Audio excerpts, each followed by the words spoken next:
for that introduction. Pretty good. Well, there you go. Yeah, it's a good introduction. Feels I'm excited. So this is the bookkeeping refresher. And this is me. Um, so I am not a farmer. I'm also not an accountant. Um, but I do have a little bit of background in agriculture. I am a grain buyer with the company Growers International. Um, and I've interned on some farms. I've been exposed to some bookkeeping firsthand.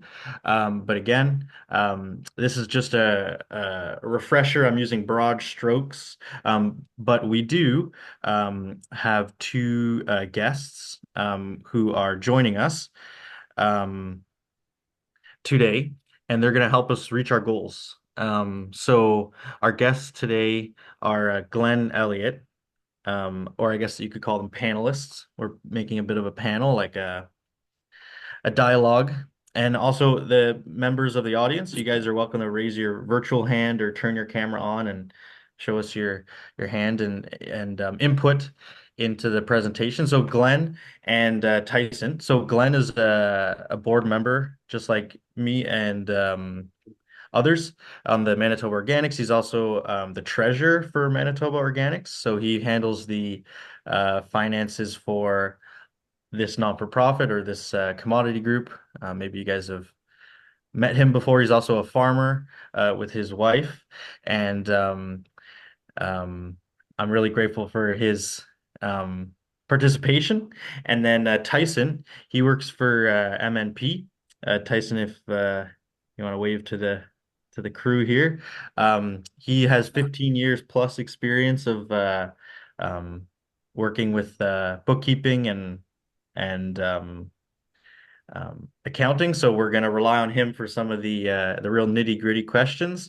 But let's just get started. So um, today, I'm going to try to give you guys a list, inspire you guys to go seek out on the internet some tools that can help you manage your farm in a different way.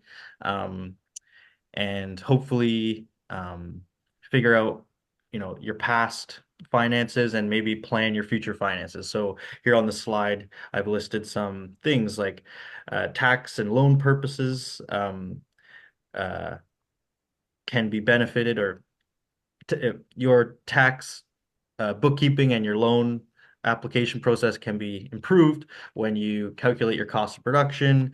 Um, Whether that's the status quo or you're trying something new like a cover crop, and then figuring out your insurance options. That's another online tool that I'm going to highlight today.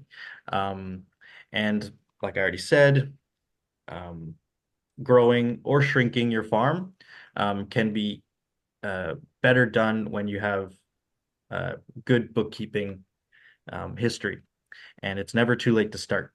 So we'll go into the next slide. I'm just gonna kind of give a kind of a background or a kind of painting the picture, setting the scene. So I read the Western Producer every week, and so I would just wanted to kind of paint set the scene for organics and the profitability of organics and how the rest of Western Canada views it.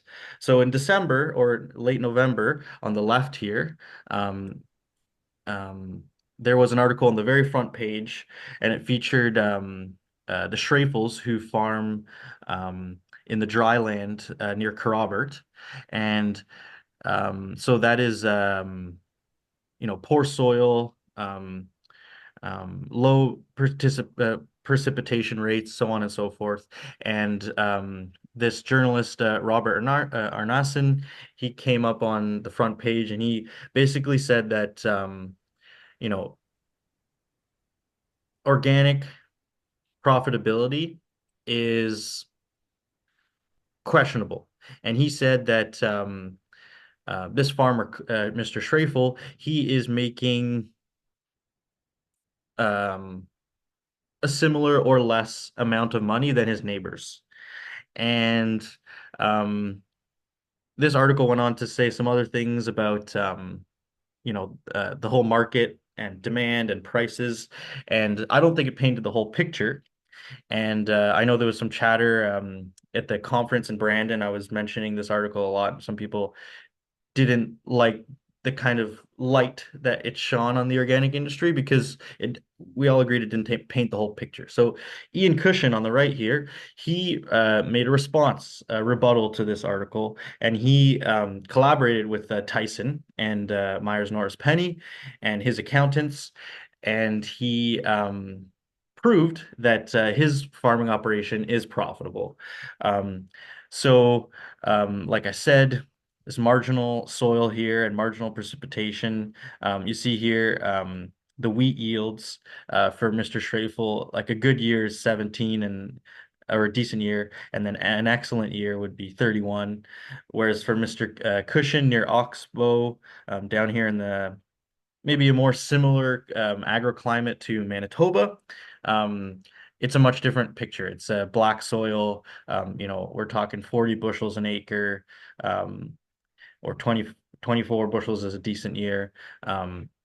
And so yeah, it's hard to compare oranges and apples. And I think it's most important to paint the whole picture when you're talking about a whole market like this. But for today, we're just going to be talking about your picture, and every farm is different. And that's the reason I put this slide in here, is because comparing from your neighbor, across the province, whomever, it's not always very productive because um, what matters is your farm and your realities, financial, agroclimatic, and so on and so forth.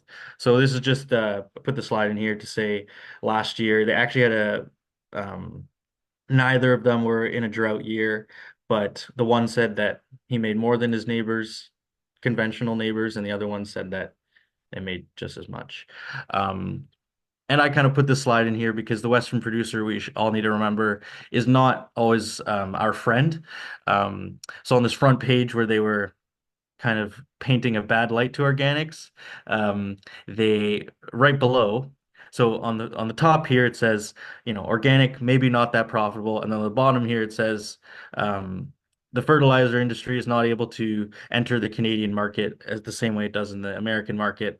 The big sponsors. Oh, look, here's a fertilizer or a GMO seed commercial. There's certain biases, and uh, the cost, the value proposition for fertilizer and chemical inputs, it's becoming more and more difficult. Fertilizer in Western Canada, urea just reached $1,000 a bushel, or $1,000 a metric ton, rather. So this is a graph comparing the ratio between a wheat bushel and a canola bushel, or a ton. In this case, it doesn't matter, versus the cost of urea. So um, you can see here in 2019 was the last time we were, um, you know, a little high, and then it went down in when the prices of conventional markets or products went skyrocketed, and we'll talk about that. I'm sure Tyson will mention this 2021 anomaly here as well. But now you can see here the affordability or the value proposition of fertilizer is shrinking or becoming challenged, and maybe the Western producer, maybe Robert or Nassen, I'm not pointing any fingers, is a little bit biased, and we are all biased. I'm biased because I believe in the organic movement. So, with that, I think we'll just jump right into Tyson's presentation. So I will stop sharing my screen, and we'll get right into it.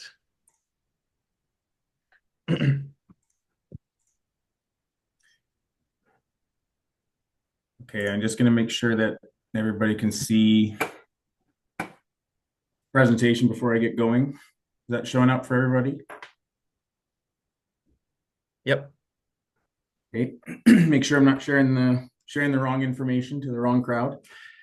So, thanks everybody for taking the time to meet today, and hopefully we give you some useful information and food for thought here.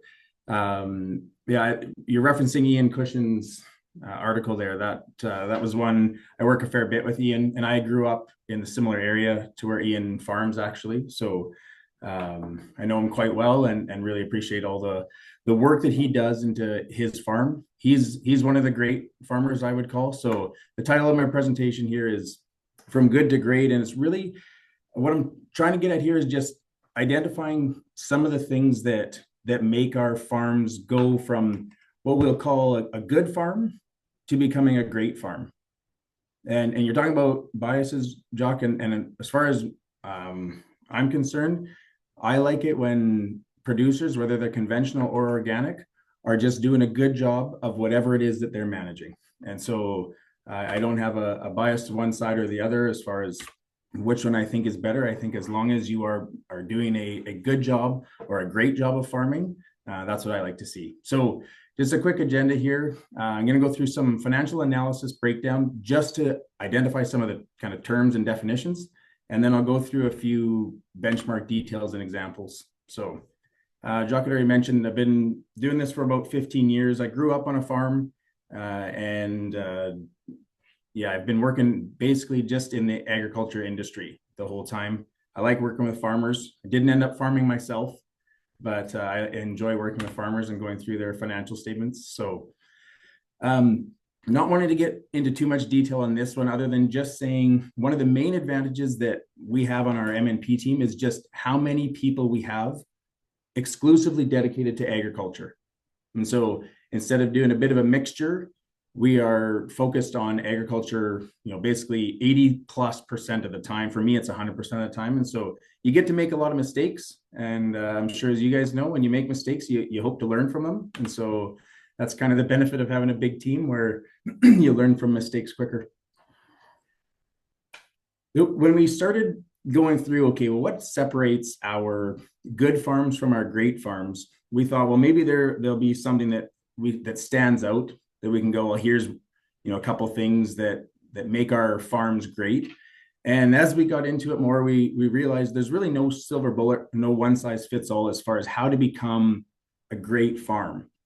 So we looked for some kind of key identifiers or consistent themes that we found across our great farms.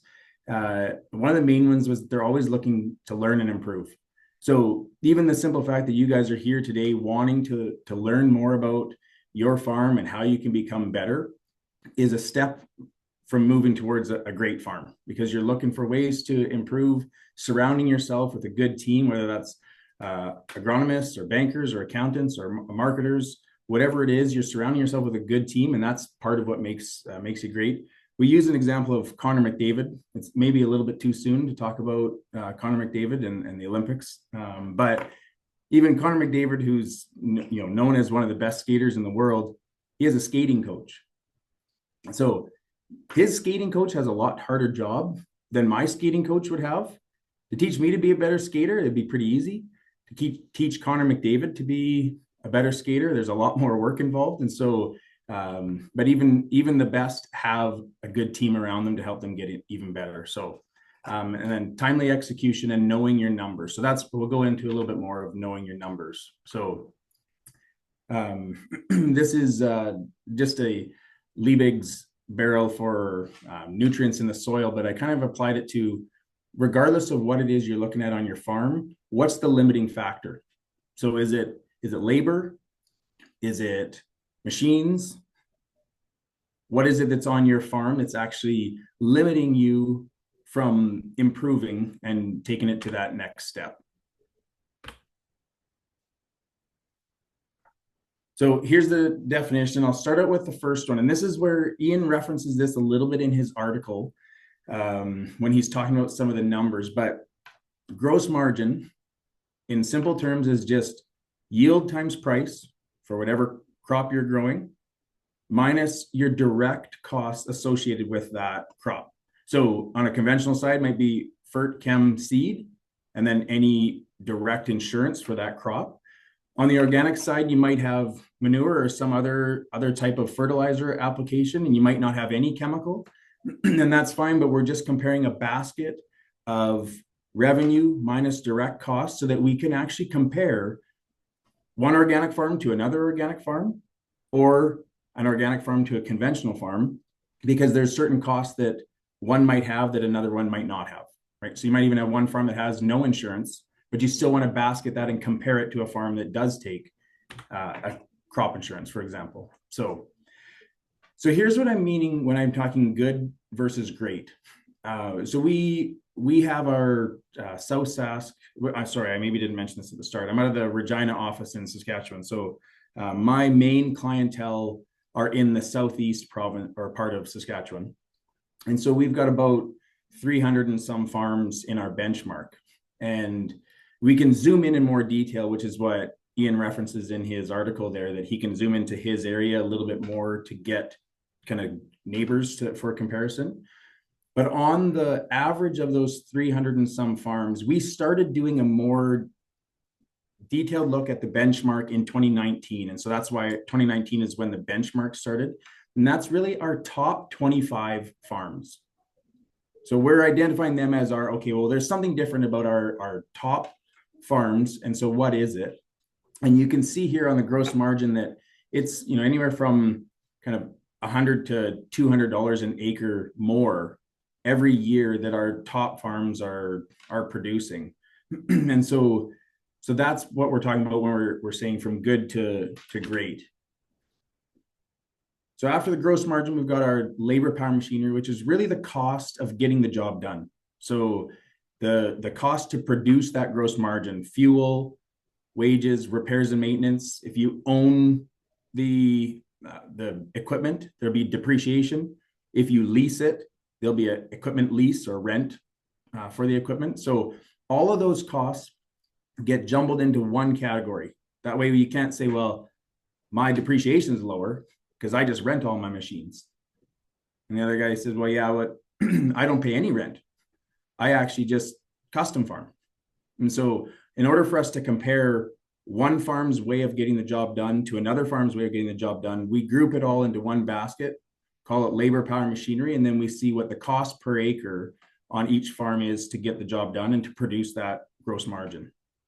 So this is one area for sure we see on most organic farms is an area of efficiency, because their labor, power, machinery cost of getting the job done is typically lower than our conventional farms. Now, there's still a lot more work involved in a lot of our organic farms, as far as having to be out in the field and working the soil and making sure there's weed management that's a little bit more labor intensive than on the conventional side, because you're not just spraying it with chemical, you're going out and tilling and working the soil a little bit more. So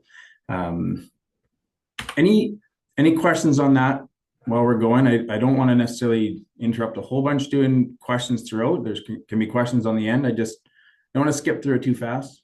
Okay, Jacques saying we're good. So this is the comparison on our good farms versus our great. And originally we thought, oh, okay, our great farms are actually being more efficient on their machinery management side. And what we've found over time is that it's crept up to be basically the exact same to kind of a plus or minus $2 or $3 a bushel on the good or the bad side of it. And so it's not necessarily a direct correlation that if you have a lower cost of labor, power, machinery, that you'll automatically be that producing a better gross margin, right? And so this is an area where we found that a lot of farms have ended up being in a similar cost per acre, and have to find real good ways to lower this cost for their farm. And it's a very specific to your farm. What are the areas that you can improve on to get that cost down? So the gross margin minus the labor, power, machinery is the contribution margin. That's really the number that we focus on to identify our top farms. Because up until that point, it's really management as far as what crops you're going to grow, your rotations, how you're going to get the job done. And then we get to this part, which is our land building finance, which is really more of a reflection of that farm's capital and equity. And so we don't want to penalize one farm and say, well, you're not as good a farmer as your neighbor, because you have to pay for land rent. Well, paying for land rent doesn't necessarily have to do with how good of a farmer you are. You just maybe are a younger farmer starting out with no equity, or you've chosen to put your equity somewhere else outside of farmland. And so you're renting that land. It doesn't mean that you're a better or worse farmer just because you have to pay land rent. And so we separate this out, but we still track it.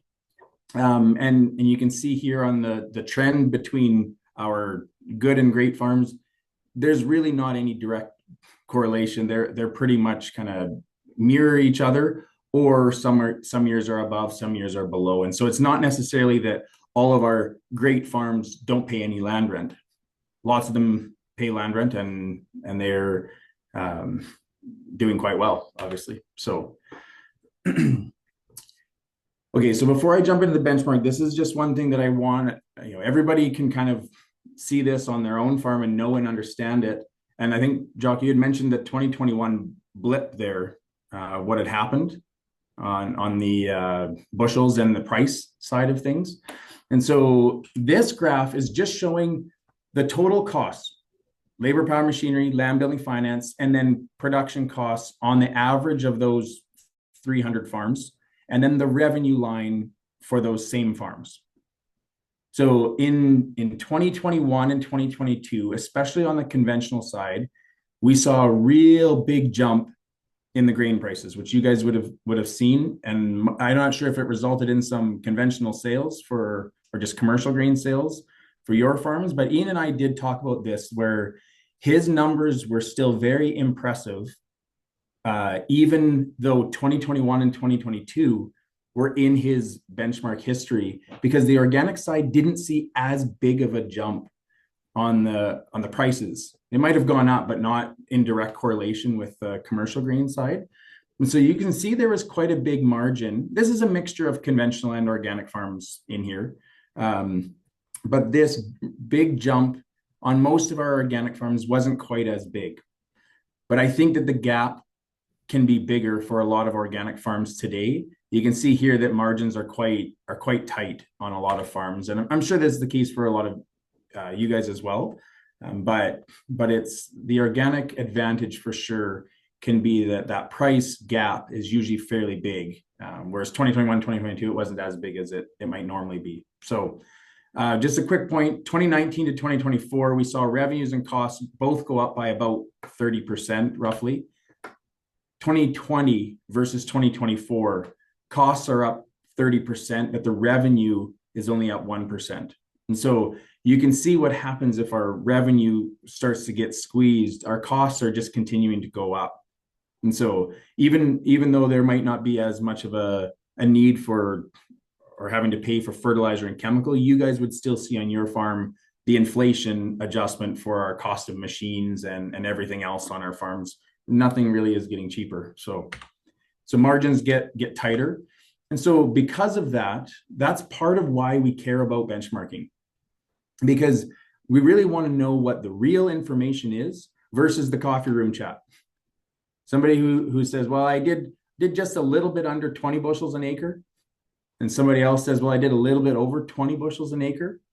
Those 3 or 4 bushels at whatever the price might be, 20 bucks a bushel, might all go to the bottom line, right? And so if we can find ways on our farm to inch up that yield 2 or 3 bushels an acre, if we're at a break even or we're making some profit, all of those extra 2 or 3 bushels would all go to the bottom line. So it can be a significant impact to our financial statements if we just squeeze out that little bit more. So and benchmarking kind of brings out the art of the possible, pushes us to ask questions and then know where we're at. And that's what Ian liked about it, was just knowing where he was at, even compared to other conventional farmers in his area, just to say, well, how am I doing? Where am I at? How does it stack up? So I'm going to go through this really quick, so I don't want to take up too much time here, but this is a bit of a sample of what Ian would have been looking at from his benchmark side. And this isn't about MNP or anything that I care from that side of things. This is just to try to educate you guys to make sure that you're aware of your farm's numbers and how you could improve and move that from good to great or even better. So So you'd get a kind of a ranking as far as where you're at in each of the major categories, and this is where you can zoom in a little bit to see what your area is and try to even your size of farm. For example, this particular example client that we set up has a big farmer or a big farm size in there, 8,300 acres for their farm, and just for average. So you might want to dial this into a smaller farm and see how you compare to a similar size acre farm. A lot of noise. So I don't want to focus too much on all of the what looks like a lot that's happening here. The main point here is this orange line that goes across the middle, that's the producer average. And then your farm is marked in these black circle lines. So you can see where you're at compared to the average, and then where you're at compared to the gray line, which is the benchmark or the top 25. And so this just gives you it's not a way to say, here, we're going to give you a stick to beat you with because you're not measuring up. It's just a way to say, well, how did we compare? And what are the things that might have happened in that year that we could have worked on? Sometimes it's Mother Nature in the markets, and there's nothing we really could do to control it. And sometimes we go, yeah, okay, there was actually something that I could have learned from that year, and I can see it reflected in the financial results. So what might I learn from that for the next time that I could improve my results? And so this is really just going through the same example for this farm. Where do they compare for labor, power, machinery? And if you wanted to, you could dig into more detail of, okay, well, what's my repairs per acre? What's my depreciation per acre? And you can get into the real weeds of it and see what areas you might want to identify on your farm to try and improve. And then lastly, there's that land billing and finance where you can just see, okay, well, what is everybody else paying for their finance costs? Land rent is more expensive, and interest rates thankfully aren't through the roof right now. Otherwise, that might be a bit more of a concern, but just giving you a bit of a gut check on where your farm is at as far as the financial statements go. So I ran through that fairly quick. Hopefully there was something that you guys were able to take from that. But yeah, I guess any questions, anything you wanted me to cover off in more detail? Can you hear me? Yep. Okay. Yeah, thanks for the presentation. Just wondering what you do like on organic acres. How are you factoring in years out of production, like with plow down crops and that? Like, are you dividing your totals basically by your seeded acres on the year, or are you dividing it by your total acres? Yep. Great question. I was hoping somebody would ask this. We actually just take total available acres that you would have if you were to conventionally farm it. And so we take that on both the gross margin in like income side of it and on the expense side of it. So on the income side of it, it obviously means that it's going to bring down what your average would be on those productive acres, because now you're spreading it out over acres that are plowed down. But it also means that your cost per acre is also going to be brought down because you're spreading that cost really over all of your acres and not just the main productive ones. Which, because you are actually going to be working them to some degree, maybe not every year or that significantly, but that's a great question. And the reason we do that is so that we can again compare apples to apples from a conventional farm versus an organic farm, knowing that the rotation is going to be different, but then we can still see on the whole farm how you kind of stack up, and so that's how it is on Ian's report too. He's on his total available acres, and not necessarily his kind of foreseed acres each year. Okay, thanks. Yeah, I've seen cost production done one of two ways. Either you do it Yeah, across all the acres, or you factor in your actual cost per acre of that green manure crop and then just put that into the mix. yeah.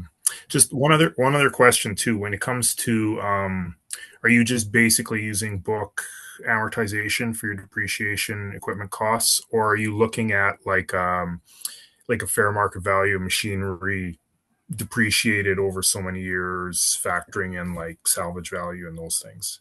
Yeah, another great question, Wayne. Appreciate that. So at MNP, we've taken just half of the tax rate across the board. Now we basically are just hoping that we're less wrong.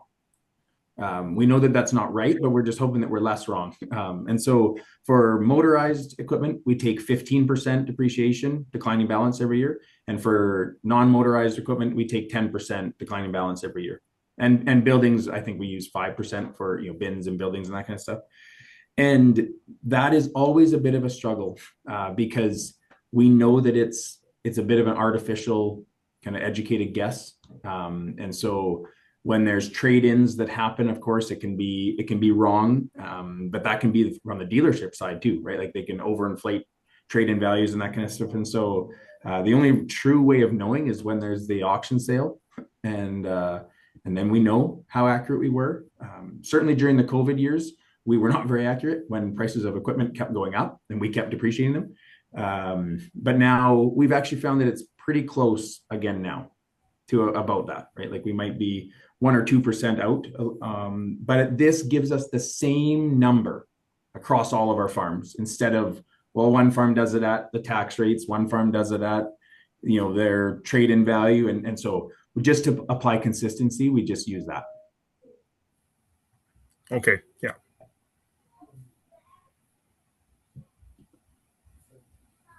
Excellent questions.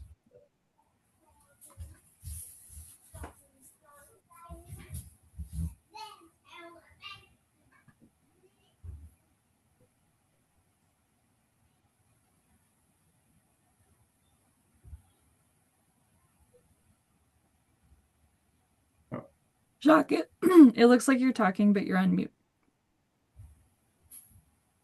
Thank you.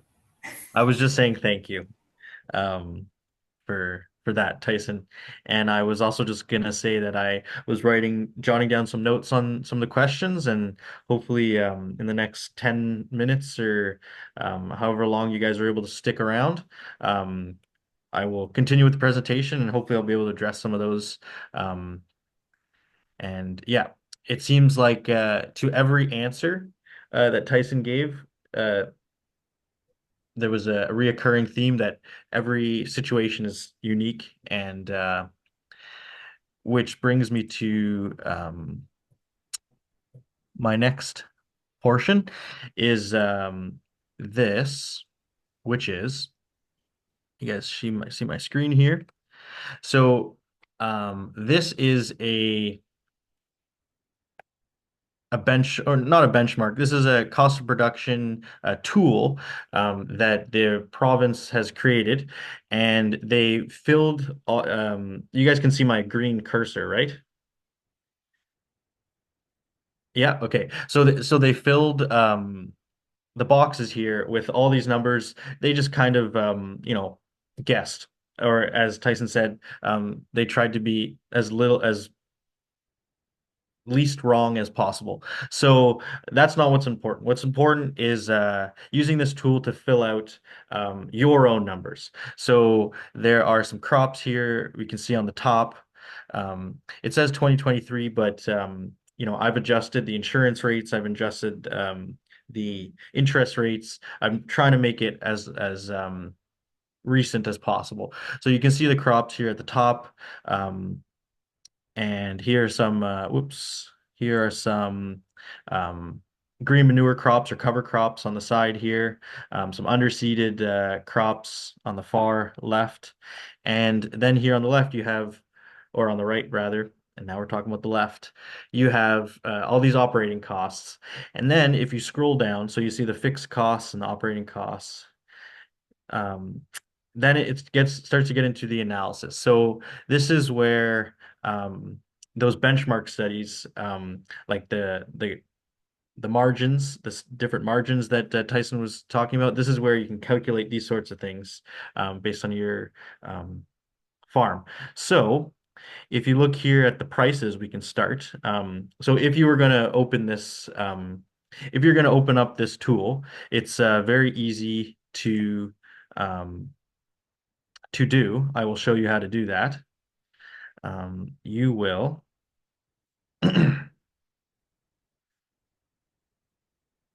Sorry, folks. I'm just going to share my screen again.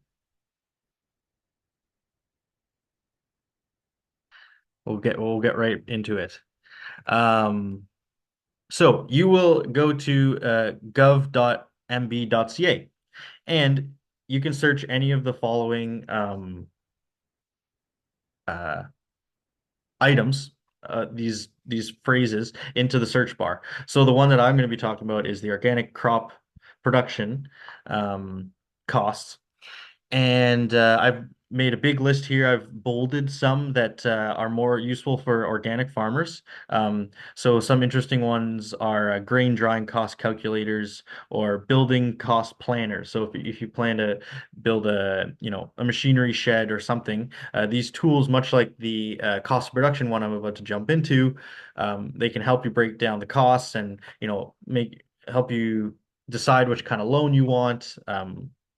Whether this is a decision that needs to wait 5 years or can happen today, these sorts of things. So, really easy. You go into this website, you search the following phrases, whichever one you want, into the search bar. And then the other thing that you'll need is a Google Drive. So, if you have an email, then it's easy to make a Google Drive. Um, there are YouTube videos to help you step by step how to make a Google Drive, and then you can download the tools as a Google Sheet. So it's kind of like a Microsoft Excel, but it is a Google Sheet. So then we'll get back to the Google Sheet that I've opened up on my laptop for free. That's the other thing. All these are free. So I mentioned the costs, operating and fixed, and then the profitability analysis. I just punched in these numbers from the Grain Hub, the Organic Grain Hub, all the good work that Manitoba Organics is doing with the Grain Hub. I just punched in some numbers. Maybe soybeans isn't very useful to anybody. Some of the rest here, they're just guesses. And what's more important is that you punch in your own numbers. So you can see here the gross revenue. That would be, it's a different terminology than the ones that Tyson was using, but it's the same thing. Just your yield times the price, and then the marginal returns would be like here it breaks it down when you subtract all operating costs. So for example, Tyson's benchmark study leaves out some things like wages and land payments when we get into the fixed costs, but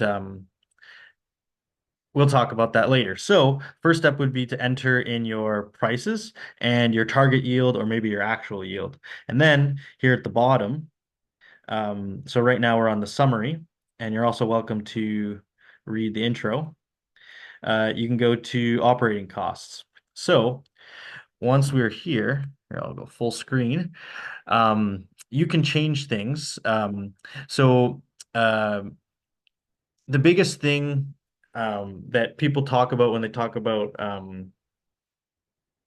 the difference between organic and conventional is the amount of times you're out in the field, the amount of fuel.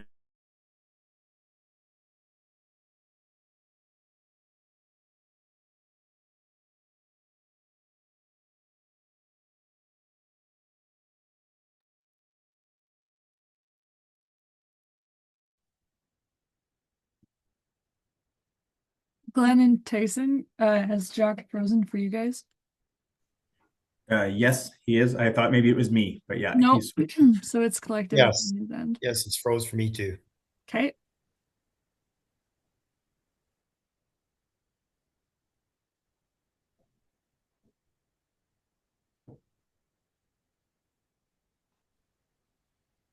I just paused Oh, it so that cool. we didn't record the Yeah. downtime, but now that you're back, So sorry about that, back on folks. deck. My internet just kicked the bucket, but now it's back.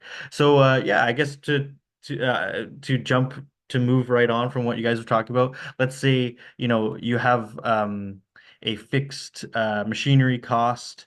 Um, you can input that in this tool. So you got your combine, your swather, just like Marika was saying, you can add in your blade for this year, maybe say blade 2026, and you can add whatever value you like.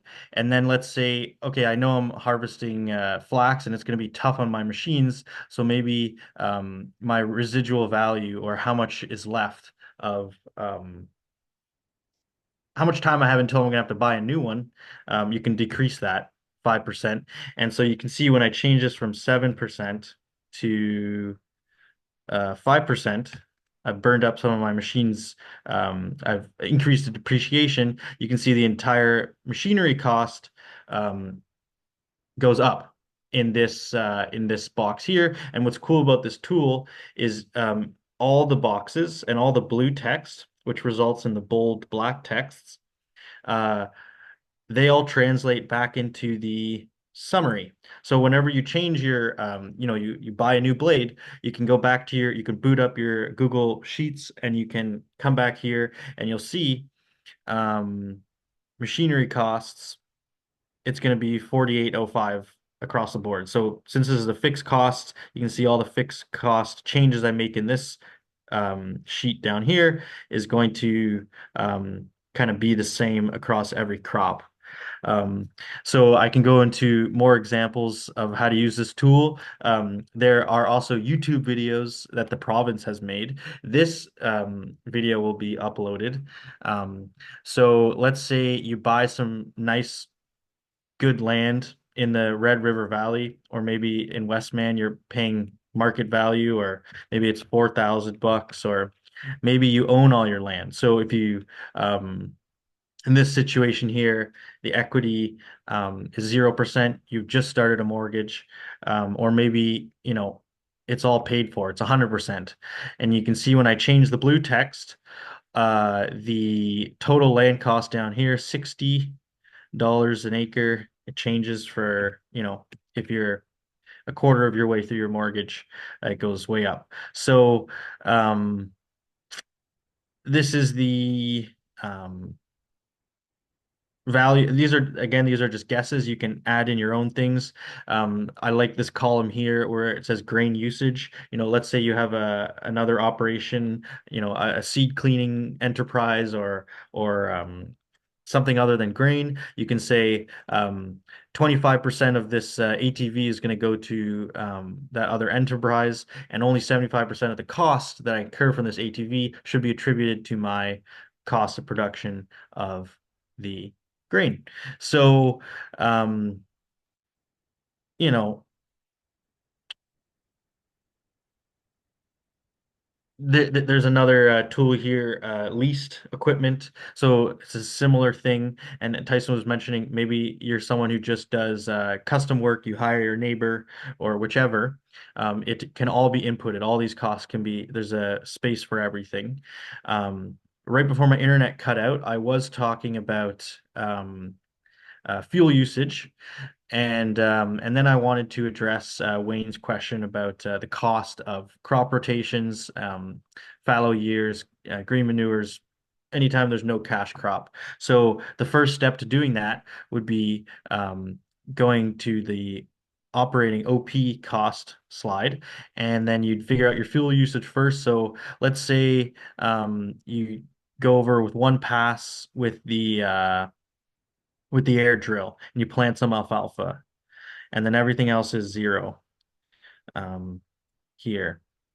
So that you'll see if you scroll back up, it changes your fuel cost. So every time I change these blue pieces of blue text here, and you go back up to your fuel, it's going to change that. And like I said before, if you go back to the summary and you scroll over to alfalfa, you'll see you got some costs there. And so the question about how do you calculate the cost of cover crops? So this organic crop production tool has an aspect where you can calculate the cost for seeds and fertility. So let's say you don't buy any of your seeds. Let's say you do bin run seeds every time. I mean, most of the grain that I buy with Growers International is all bin run. Um, so the dollar price per unit of all these crops, zero. But let's say you're buying some nice, good product cover crops. You add in your seed weight here, and then down here for cover crops, this one is my favorite part of the whole tool. So you have a green manure plow down, and so every time you select the frequency or uh, the number of times you're planting crops and the number of times you're planting cover crops, you can add this in here. So once every 4 years, and then which option you choose, you can do 50-50, alfalfa, forage, oats, and vetch mix. I mean, you can add your own columns here. And then what it does is it pulls from the fixed costs, for example, what it would, the fuel usage, the machinery depreciation, and it's all going to be tallied up in this box right here. I would say this box right here is my favorite tool. I've already said that. But if you're considering planting some green manure and you're not sure how much it costs, your neighbor has told you one number and you don't really believe him, I encourage you to open this tool and go through the steps, operational costs, fixed costs, and then finally go to seed and fertility and punch in all these costs here and figure out what's it going to cost you to uh, increase your fertility, and then year after year, measure your yield, whether you're counting the number of grain carts you bring off the combine or whichever method you use to count your yield, or you got a fancy combine that gives you a bushels per acre by the minute, whichever one it is. I would compare those two and I would say, okay, assuming that the weather was the same this year and last year, and I've invested X amount, so for in this case, it's 200 bucks an acre. So if I say, oats cost $10, and if I want to invest $200 in um, increasing my yield by 10 bushels an acre or 20 bushels an acre in this case, um, that's what that would be have to be the value proposition. If I have a cover crop, if I plow the fields, and it's going to cost me 200 bucks. How many bushels do I need to aim for to improve? And every year you can copy and you can save a copy of this tool, um, and you can go back year after year and you can compare your costs. You can compare um, your revenue that's changing, and that will be great. And you can get an accountant. So I won't, we are running pretty short on time, so I won't dive into too much detail about all the different tools. I mean, I think I've covered the main ones. So I encourage you again to go on this website and just kind of play around with it. Um, I would have a notepad in front of you when you do it. I would, you know, keep all your receipts and things and try to figure out as best you can. And so then we will move on from the cost of production. Um, so one of the other tools that this one of the other sheets that I didn't cover is this what if. So here you can see the price has decreased in this example, and your yield also decreased. So what's that going to result in with your revenue? So these are like contingency plans. These numbers are useful for planning whether or not you want to rent land. Um, these values here, for example, your payment ratios, these change and these are unique per person, and these are between you and your accountant and your banker. But these are just numbers that the province has put up. And so once you finish inputting all your costs and your revenue, you can go to this last sheet. It's called the financial analysis, and it will give you kind of a score. This is not like I said, this is not a benchmark. This is not comparing you to other farmers. It is also not trying to, like Tyson said, hit you with a stick and say you're doing things wrong or you're a bad farmer. This is just saying, where's there room for improvement? What is maybe expected from me in a perfect world? And we know we don't live in a perfect world. Um, so that's another cool tool. And yeah, I mean, I think we've already kind of covered all this stuff. Um, these numbers, such as your gross machinery cost ratio, your total operating cost, return on investment. These are numbers that a loan officer might ask you. They will also ask you for a business plan, and that is something an accountant can do for you. You can make one yourself, and that's something to consider. Um, One thing that I wanted to mention, the Crown Corporation Farm Credit Canada, FCC, they are offering no down payments for loans under 500,000, but you have to be a young farmer. You have to be under 40. And the other thing that they're offering is a free subscription to their own um, uh, farm management tool. It's called Ag Expert. So Ag Expert, it has all the same features that I just showed you in that provincial cost of production tool, but it has it all in here. And the other great thing that you can do with it is you can track your expenses, and it will help you with your CRA claims and your taxable expenses and your taxable incomes, and it will help you to do all those things all in one place. And if you wanted to, make a loan application or bring this forward to your accountant, it'll make things a lot easier. But this process is a long process. It takes years to kind of get your own benchmark and get used to these softwares. So be patient with yourself. And I suppose the one thing I didn't cover is the insurance. So I know in the tool I had everything insured in that example in the cost of production tool. So MASC, the provincial tax provider, they have an online tool. So as you know, insurance costs are based on your risk area. So you'll have to input this is an online tool that you can look up. So you can input whatever crop. So I put organic red spring, and you'll have to input the area that you're farming, and then it will come over here. Oops, it will come over here and it'll calculate all these figures for you so you can consider. And then it will ask you what kind of coverage you want. And so for 80% coverage, the premium per year per acre is going to cost you $42.65. So you need to weigh these pros and cons and make decisions. Um, so that is pretty much all I wanted to cover. Here's a summary of what we talked about today. My friend Glenn Elliott here, he uses Ag Expert.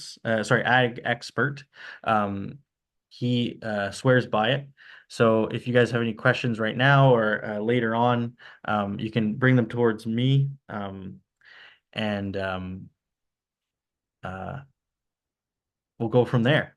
So this is a summary of what we talked about, and yeah, I feel this has been a little bit rushed. Not everybody has all the time in the world, including myself. I have to get back to work, my day job. But I hope this presentation um, kind of maybe planted a seed that will one day result in you making a small change. And if, like I said, if you have any questions, I'd be happy to answer them. We're going to upload this video, and in that email with the upload link, there will be my contact information, and you can direct any questions my way. I know I really glossed over a lot of stuff, but I'd be happy to go through, maybe make another video or just reply to your email. Um, so if there's any questions, now would be the time to talk about them.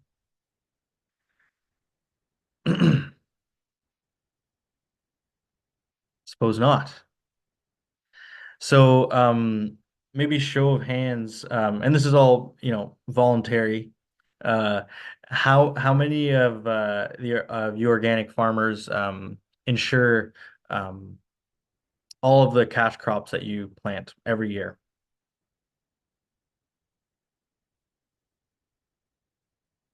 Probably Marika does. Yeah. Um, Our farm has in past. Yeah. okay. Yeah.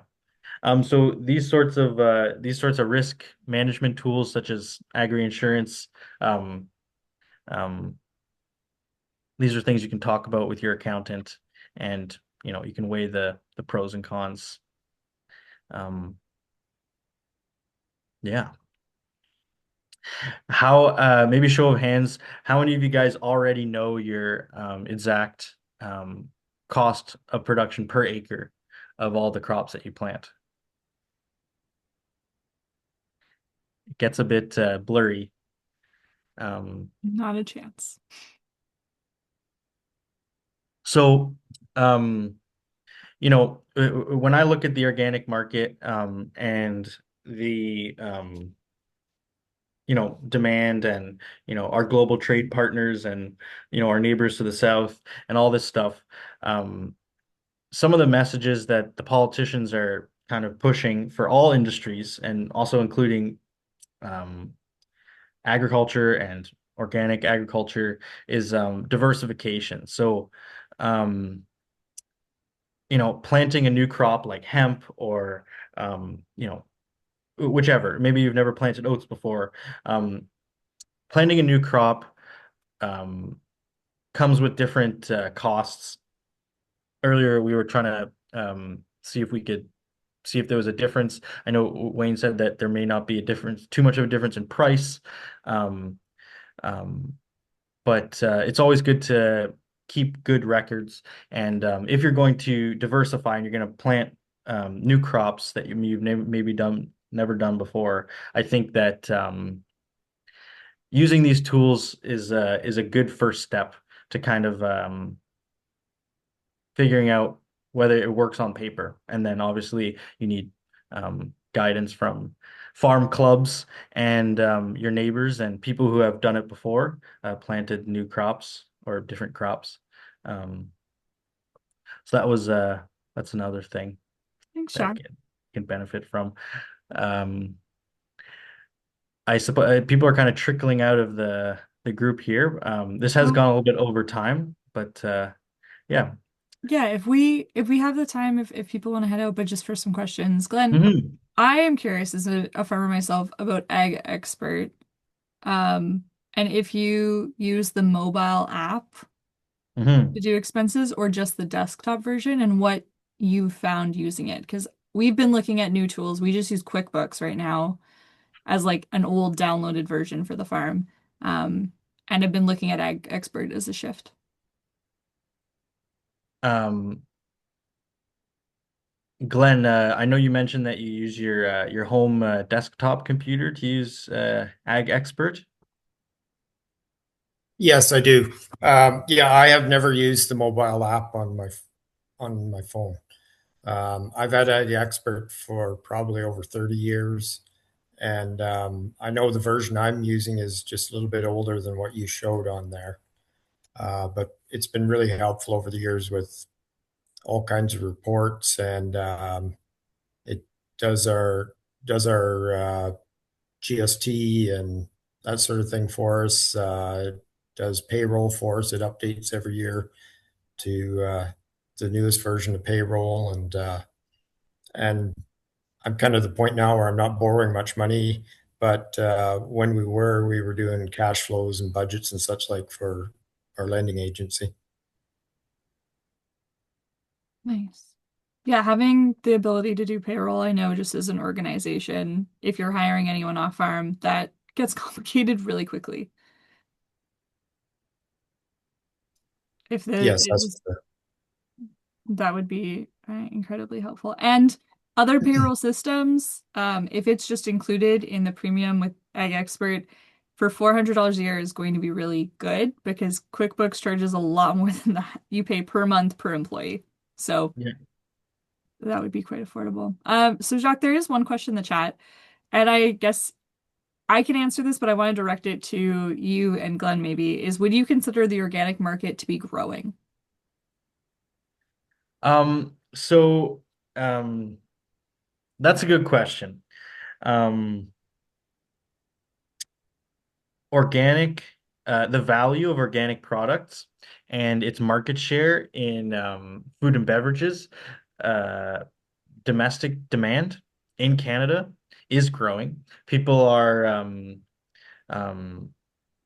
buying more organic products of all kinds. So, you know, flour, food, beverages, kombucha, um, maple syrup.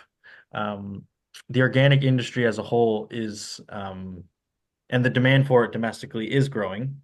Um, the global markets, very complicated. I don't know if I'm too much of an expert in that. Maybe some of the other farmers who talk to overseas buyers might have an answer, but I will refrain from answering beyond that response. So Yeah. I can give I actually on my other screen happen to have some market things open just with Perfect.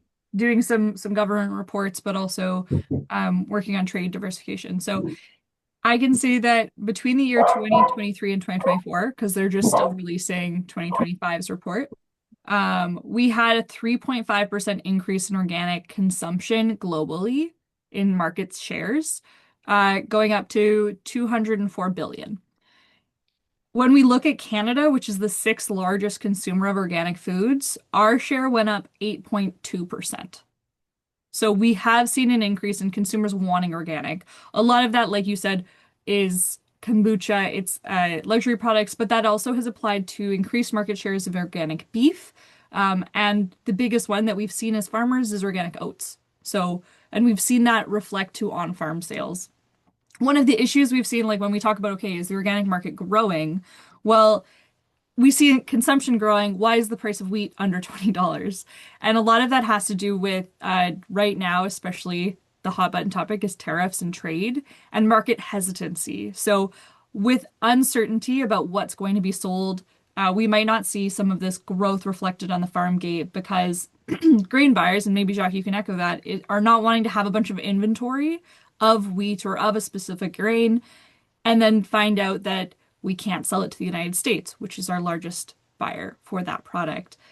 We've had that conversation along with China right now. We actually saw a huge decrease in how much we exported in last year. So 2024 was a huge decrease of like $100 million in sales in Canada, and that can be credited to our sales to the United States and China and that decrease in market. So while organic markets holistically are growing, consumers want to buy this product, we are seeing a bit of a speed bump just based on international trade and how we get these products to consumers. There's a bit of a break in the supply chain right now. So you might not see this huge wave or an 8% increase in your farm gate price on your grain this year. And that's unfortunate. This wasn't my background. I didn't study economics or supply chain, but I'm learning a lot just to be able to say, okay, how can we support farmers better in Manitoba and what's going on that's causing these? If you have anything to add as a grain buyer, please, by all means. one thing I would like to add that younger farmers tell me is the biggest obstacle to getting into organic is cash flow. Like you, right now, we have most of our 2025 crop sold, but not a single bushel has left our yard yet. So there has been, it doesn't really matter to me, but if you're like a young farmer and you've got lots of bills to pay, you cannot wait a year to be paid, and that seems to be a big obstacle in organics. And I know that people that a way some people tell me the way to get around is they make sure that they have their crop contracted like way before they grow it, so that they can get it to a buyer as soon as it's harvested. that's what I was gonna say, Glenn, of just the flip side of that is you contract early. And often when you're contracting that far out, you might get lucky and contract to a price that if the market falls out, you're golden. But often contracting that far in advance, you might see the fall boom and you lose $1 a bushel. Or you might be contracting at a slightly lower price. So there is a risk in that. But you're the flip side, you are guaranteeing some cash flow after the harvest. So when you need that cash in the fall, you have it. I know a lot of people I talk to, the advice I'm getting is like contract half rather than all or nothing. Balance, hedge your bets. Then you have some guaranteed cash flow and some crop movement, but you also can play the market and wait and see, especially in times with wheat or products right now. So it comes back to knowing what your cost of production is, and as long as that contract is giving you a net profit, um, then it's good, and your lenders are happy. One other thing I wanted to mention, like we've used MNP as our accountants for 35 years probably, and when we incorporated about 10 years ago, my accountant at that time at MNP told me that there is very few farmers that have margin, like net margins, like organic farmers do. But we're also operating on a smaller land base usually too. And Glenn, I think that's nice to highlight because you mentioned that young farmers talk about cash flow as a barrier. I also talk to, and we have a few young organic farmers, young being relative in the ag world, but they chose to go into organic because they were on a smaller land base. Is if you were looking at how do you make a living, how do you support a family, the cost of production, what you can do with one section, a section and a half, is a lot better than in a conventional farm where your input costs make a land size that small almost detrimental. It does free up smaller land bits. So thank you guys, everyone, for coming. Wayne, I appreciate your comment. He said in the chat, it's a pity we don't have a central selling agency or some kind of marketing board. I would echo, it's a pity we don't even have our government or anyone collecting a central place for organic prices. I'm really grateful for Jacques and Organic Grain Hub and the shout out that Manitoba, and because of our checkoff and the support that we had with the provincial government, we were able to launch Organic Grain Hub, and now we have a central place for organic prices right here in Manitoba. But the fact that as a not-for-profit and a relatively small commodity group, we're doing that work highlights that there was a huge gap that needed to be filled. And I would love to see more support from provincial and federal governments down the road to bolster the organic prices and having some more ability to have transparency on the market for us. If there's any other questions, we're happy to stick around for a minute, or at least this is where I need to be. Yeah, I mean, I think you guys did a good job talking about cash flow issues, and you know, I agree with what you said about forward contracting and production contracts. One thing I will add is, the other point you guys made about smaller debts compared to conventional and higher margins on average. There's thinner margins in conventional, and even in Ian Cushion's benchmark study, this was proven. So, and I also agree with Marika's point about the size of the farm. I think one of the main rebuttals to that argument is the machinery. A lot of people feel that the modern market, or tractors that are made these days, and dealers these days, are not making machines, combines, harvesters, power that are to scale. They're at a much larger scale. They're much more expensive. Um, so the reality is that we have lots and lots of good old machines, and I think maintaining those and properly financing um, repairs to those and working the cost, because the cost of those repairs can be, you know, large. Mhm. Working those into your cost of production um, can be good. Um, so yeah, I had that's all a I would really add. interesting food for thought. I'll share, Yeah. Jack. Someone I was talking to about machinery the other day, and they brought up that the same issue is seen in vehicles, in cars. And this was with some engineering friends of mine, but you can't buy a new car off a lot for under 25,000. Like you're not going to find anything on the market for less than that. And that would be the most affordable. We're talking 30, 40, $50,000 for a new vehicle.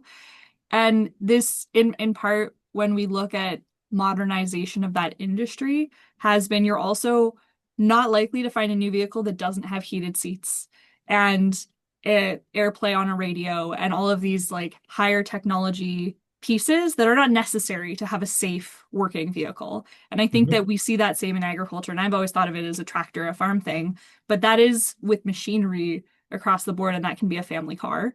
And a lot of that has to do with policy and industry in what we set regulations to. So there is some people talking in automobile manufacturing that we need to change regulations so that you can buy a car that doesn't have heated seats, that doesn't have all the bells and whistles, that could be closer to 10 grand as a fully safetied modern technology as far as airbags and safety equipment, but not the rest.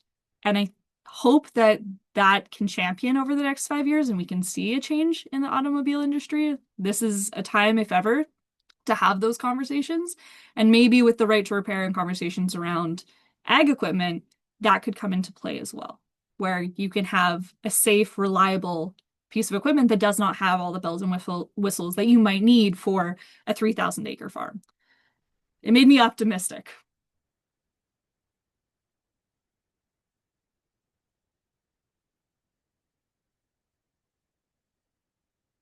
Okay, so if there are no other questions, thank you guys so much for coming today.